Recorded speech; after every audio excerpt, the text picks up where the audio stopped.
Olá, sou Alexandro Ribeiro Santos, aluno de agronomia no Instituto Federal Goiano, campus Urutaí, da disciplina de microbiologia agrícola. Vou estar falando sobre a biofertilização a partir de resíduos líquidos de óleo de oliveira, onde a estação piloto é em Messinha, na Grécia. Messinha é um dos maiores centros produtores de azeite. Ela chega a produzir cerca de 30 mil toneladas ano, que é o equivale a 14% do total da produção do país. As variedades predominantes na região são a Caloma, Coronaceae, Mastoides e Mavrélia. A Caloma é cultivada apenas para a produção de azeitona de mesa e as demais para a produção de óleo, que dá-se início por volta do final de outubro e termina no final de janeiro, início de fevereiro. Essa produção de óleo gera uma certa quantidade de resíduos que é muito grande e seu descarte é aleatório, sem nenhum tratamento.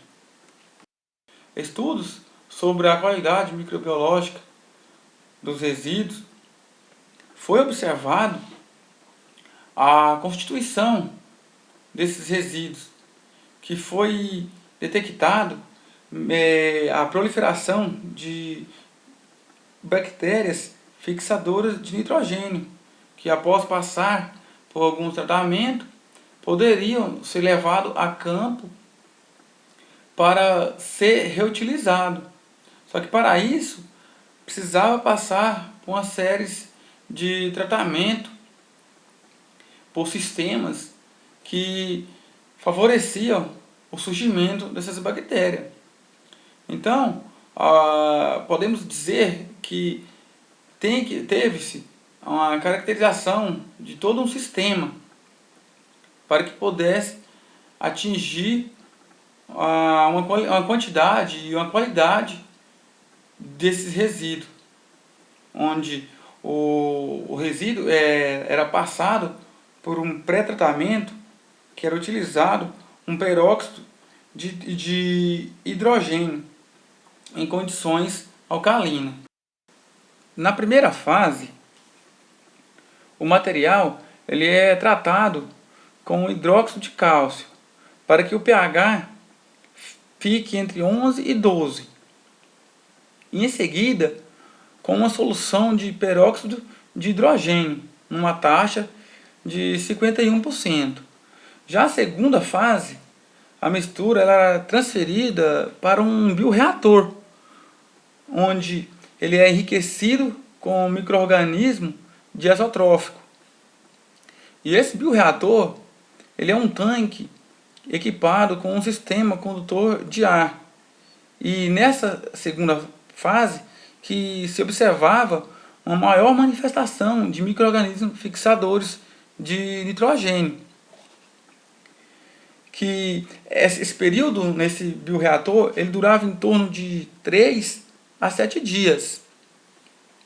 Nesse período, o produto tinha uma característica de um líquido amarelo espesso, não fitotóxico. Já o pH, nesse período, ele já chegava a 7,5 a 8. E era observado uns hexapolissacarídeos, que favorecia a formação de agregados estáveis no solo e melhorava a sua estrutura.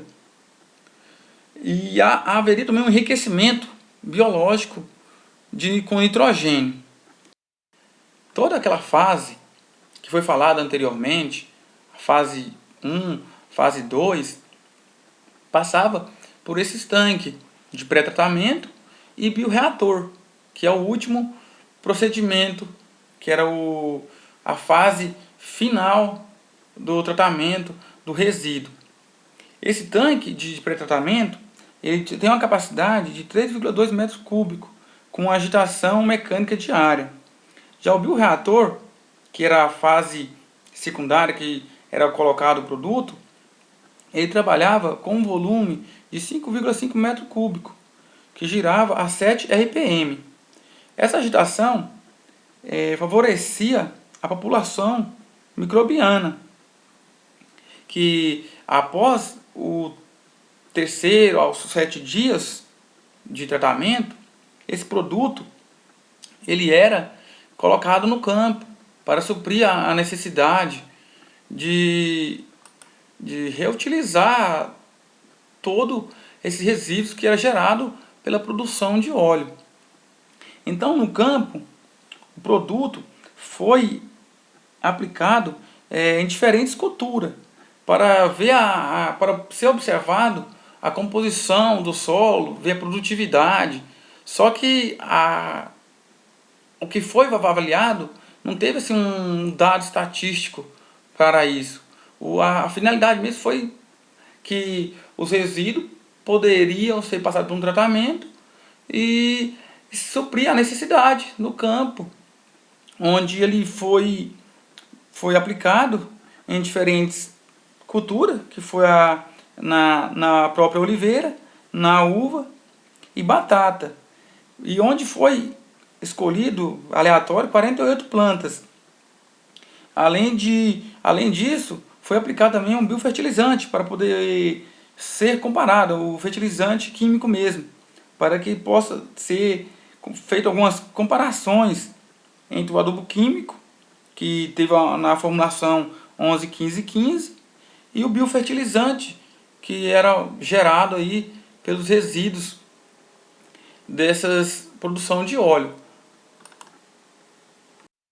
Aqui na figura 2, o diagrama esquemático da biorremediação, que é o que foi falado anteriormente, que o produto, esse resíduo, ele passava por um pré-tratamento, onde ele era feito através dos hidróxidos de cálcio, mais oxigênio, que ele estava sempre sendo removido, e em seguida passava pelo condutor de ar, ou bioreator, onde aí havia um enriquecimento de micro-organismos, e após 3 a 7 dias que era observada a fixação do nitrogênio, obtinha-se um líquido, e em seguida levada a campo.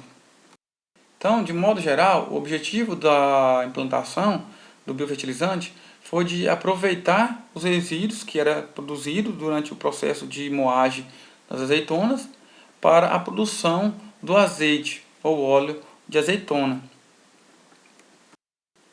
Então, aqui na figura 1, que vai estar mostrando a produção de azeite, aí a distribuição dos moinhos de óleo e o volume de afluente que é gerado, que, como foi falado,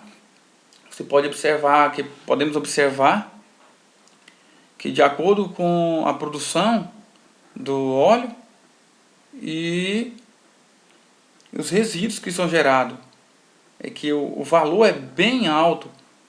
Como já falei, a produção do resíduos é muito grande em relação à quantidade de óleo.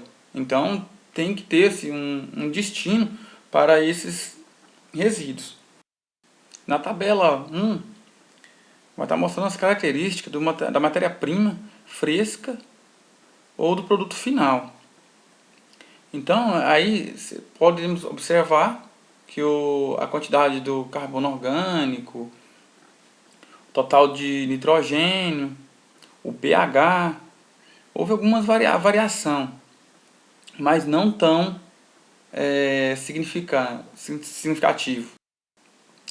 Aqui na tabela 2, a característica do solo no campo experimental, que aí houve uma pequena variação entre o pH, de acordo com as culturas também. Aqui na tabela 3, os efeitos do biofertilizante na produção de videiras, que, como já foi falado, não se teve uma análise estatística que fosse significativo. Como é fácil observar aí a média de 44,44 para o biofertilizante, o fertilizante químico teve 41,03, o controle 40,24. Então a gente assim, pode ver que não teve uma variação que pudesse ser expressado. Aqui na tabela 4, o efeito da biofertilização no conteúdo de acidez e de açúcar no suco de uva. Isso é fácil ser observado aí, que a variação não houve nenhuma.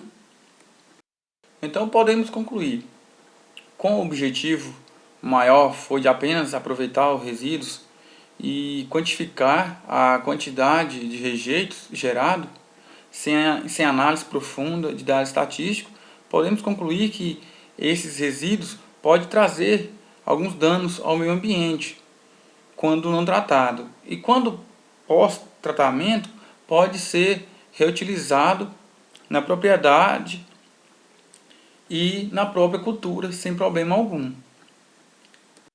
Então é só isso. Muito obrigado e até a próxima.